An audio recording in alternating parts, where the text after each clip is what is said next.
You're welcome. Well, health officials in the Comox Valley tonight are closely monitoring a very serious situation with that community's drinking water. Routine testing has confirmed the presence of E. coli bacteria in one of 6 water samples taken in the Comox Valley area.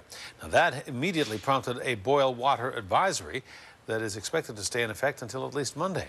And as A News reporter Gord Kurbis shows us, it has also triggered a rush on the purchase of bottled water.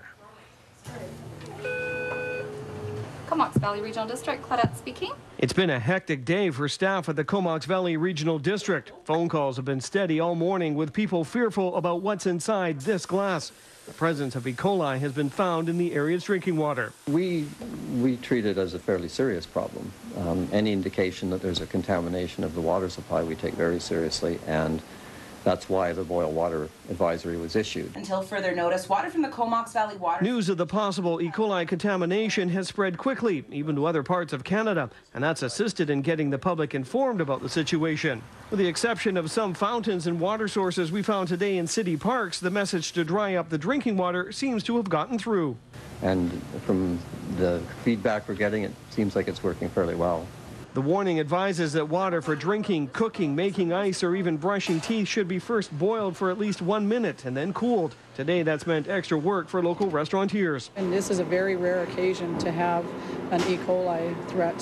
So, we're taking that very seriously, and we're boiling our water and making sure that it's safe for our customers. Those not wanting to boil took to local stores, and in a big way. Several supermarkets were running low on water. At the local Quality Foods, water sales were up tenfold. We phoned up one of our suppliers, and they immediately sent a truck to us. We had it within 2 hours.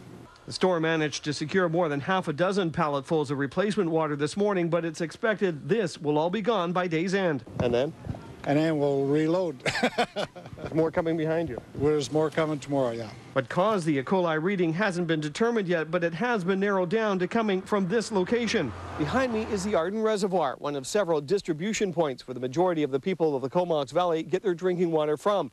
It's also one of 6 locations that staff come to on a weekly basis to test those waters. Of the recent testing that took place, this is the only location that tested positive for any problems. The reservoir is secure, and the E. coli can only come from one source. It's an indicator organism. It's something that's only found in the guts of warm-blooded animals. And to be on the safe side, we don't know how it got in there, but we know it was in that water sample. Until the exact source is determined, regional district staff will have to conduct daily tests instead of weekly. 3 days in a row worth of clear samples are needed before the advisory can be lifted. In Courtney, Gord Kurbis, A News.